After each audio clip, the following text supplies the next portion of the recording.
Bonjour les amateurs de miniatures et de produits de miniatures. Aujourd'hui, je vais analyser et critiquer la revue Warhammer Conquest numéro 8. On l'a enfin reçu après plusieurs mois d'attente. Bon, aussi je suis un peu en retard, mais si les autres sont en retard, moi aussi je peux l'être. Donc, dedans, il y a une grappe Space Marine, une base, et la revue Conquest elle-même, évidemment. Je déballe le tout et je vous reviens tout de suite après.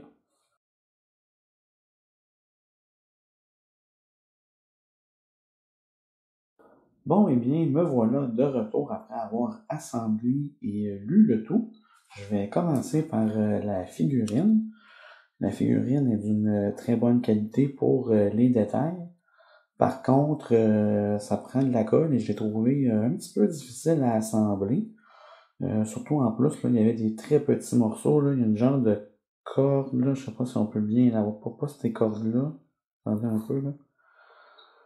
Un genre de corde, on la voit pas très bien. Là. Il y a une genre de corde alentour du bras, là, on la voit mieux ici.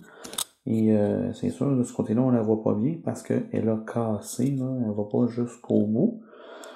Donc, c'est un peu le... Ben, pas un peu, c'est le reproche que je leur fais, c'est qu'il y a des petits morceaux qui sont même jusqu'à inutiles, là, parce que je vais vous montrer, là, il y a un petit morceau ici qui va dans la cape, mais j'étais pas capable de fermer, fait que ça me donne un morceau supplémentaire inutile.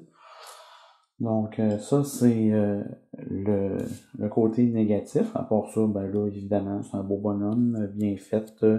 Il a l'air puissant, là, ça a l'air d'être un bonhomme important dans l'armée.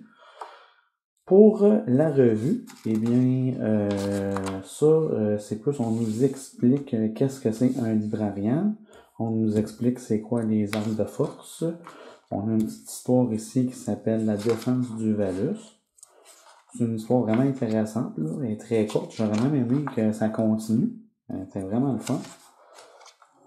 On a évidemment, comment assembler, comment peindre.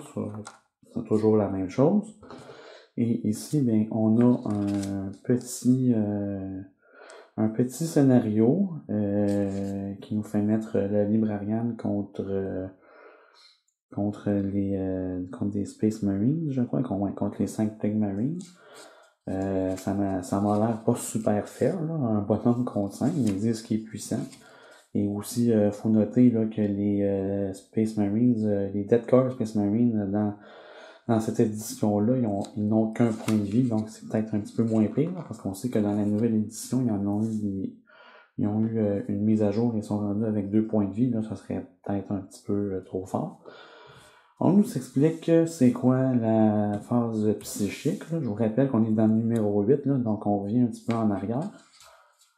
On nous dit comment le faire. On nous dit qu'est-ce que ça donne des blessures mortelles, on compte pas le disgostly, le affreusement résistant. Et ensuite, eh bien, on a une deuxième mission, là, un petit peu plus fair à mon avis. Avec des Reavers qui doivent protéger le Librarian, et on a 6 Boxwalkers et 2 unités de 3 Plague Marines. Ça m'a l'air quand même assez compliqué à gérer.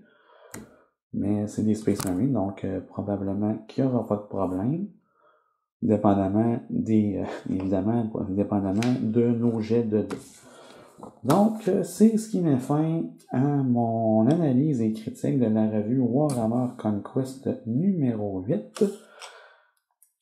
Si vous aimez ce que je fais, n'oubliez pas de laisser un pouce bleu, un commentaire, mais surtout de vous abonner.